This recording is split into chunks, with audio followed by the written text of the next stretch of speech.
Egyptian counter-reformation. Tel el-Amarna. Sunrise. Royal family. That these should exceed in number those known to have been produced in earlier times for deceased pharaohs may be another manifestation of the enhanced concept of a royal family, which now becomes even more significant in the new reign. This goes hand in hand with the most significant aspect of Amenhotep IV's regime, which is the rapid promotion of the Eton from a merely favored deity into a supreme, if not yet sole god during the first few years of the reign. The earliest monuments to the Eton employ traditional forms, an anthropomorphic image of the god, with his long didactic name, written like the epithets of other gods without any special enclosure. That name rapidly gains a pair of enclosing cartouches before the depiction of the god switches to the abstract form of a sun disk with descending rays.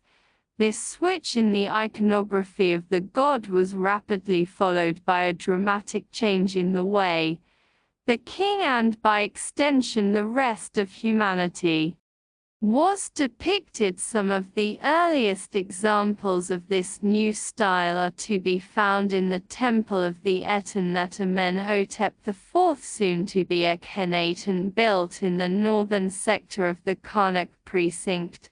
Some of the depictions in this sanctuary indicate that early in the king's reign a Heb's Jubilee celebration was held, not as one would normally expect, as that of the king, but apparently of the Eton.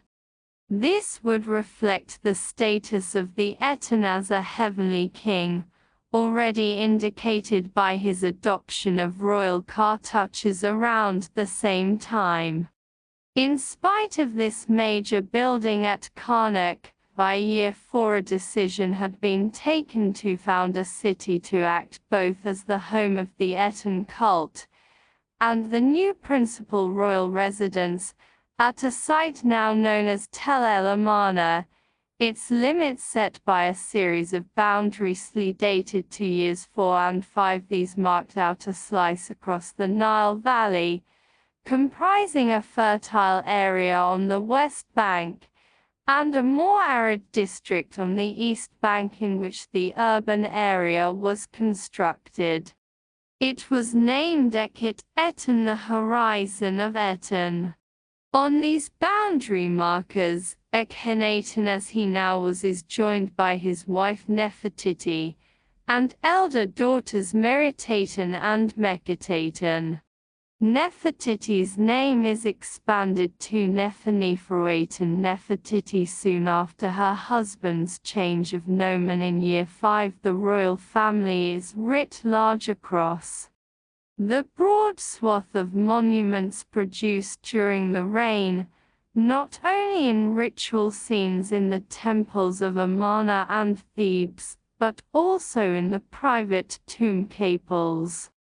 Here, the customary motifs of daily life are replaced by large tableaus of the royal family going about their business, the tomb owner being relegated to a subsidiary figure.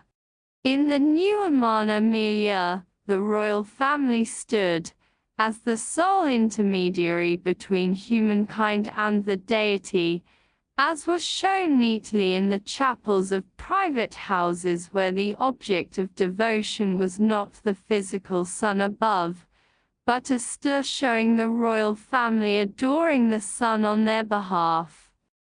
Vast open-air temples in which massive quantities of food and drink were placed on offering tables for the benefit of the sun, 31 together with the official palace of the king and various government offices, were an important component of the central city at Amarna.